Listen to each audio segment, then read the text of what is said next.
Josef Karel Šlejhar was a Czech symbolist and naturalist writer. Born in 1864 in Stará Paka, the son of Arnošt Šlejhar, a wool merchant, and Josefa Ulmanová. Due to the conflict between his parents, he was raised by his grandmother, a miller woman from Dolní Brana u Vrchlabí. He was educated at the Real Gymnasium in Pardubice, but he had to end his chemistry studies after 3 years due to illness. Between 1884 and 1885, he worked at the Slavia Trade Bank. Then from 1889 to 1890 as a chemist at a sugar refinery and as a manager of a ceramics plant. In 1892 he married Johanna Nepomucká, but the pair divorced in 1901 due to difficulties in managing their family farm, as well as due to the conflicts stirred between their neighbours as a result of Šlejhar's writing, because his neighbours felt they were being attacked in his work. This had already caused them to move once in 1895.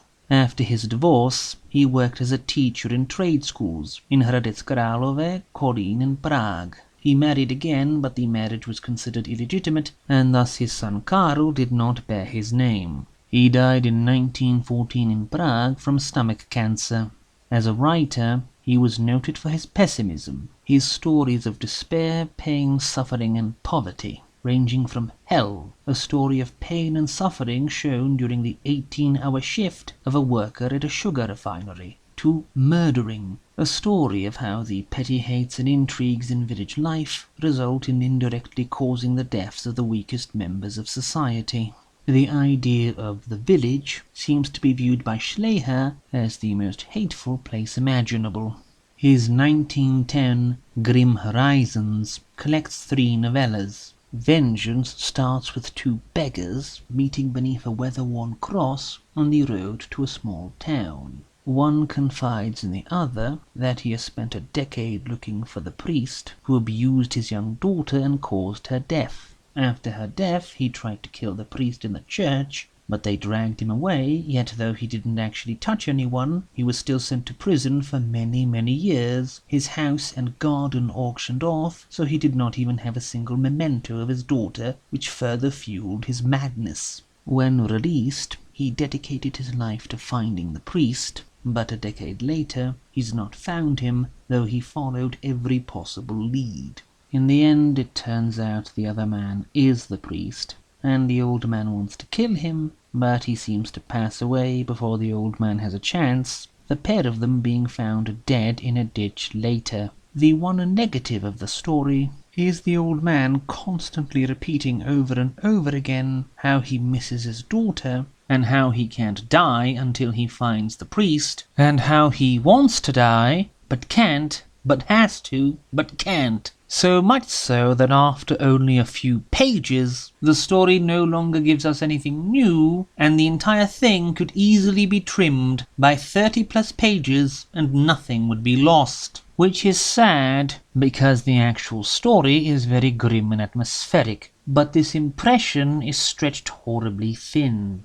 On the Krchovce is a somewhat shorter story, beginning with a prematurely aged, bent-over old man dragging himself slowly up a forest path. He had become fantastically rich many years ago as a result of finding a group of military deserters in the forest and reporting them, gleefully skipping away from their public execution with a full wallet. But though he is incredibly lucky, he seems to be racked by guilt. He even builds a small forest chapel in order to try and expiate his guilt, and proceeds to pray in front of it every day, even on the day when the storm floods the forest and drowns him. Finally, the Song of Two Drainpipes, the only quasi-fantastic tale in the book, concerns 2 old drain pipes, each one attached to a neighbouring house in the poor part of town, each having only a very imperfect understanding of the world and of the lives of the people around them, since they cannot move and can only see what is directly in front of them. The occupants in their houses are 2 very old people, bemoaning their ruined lives, and each separately their old lost love.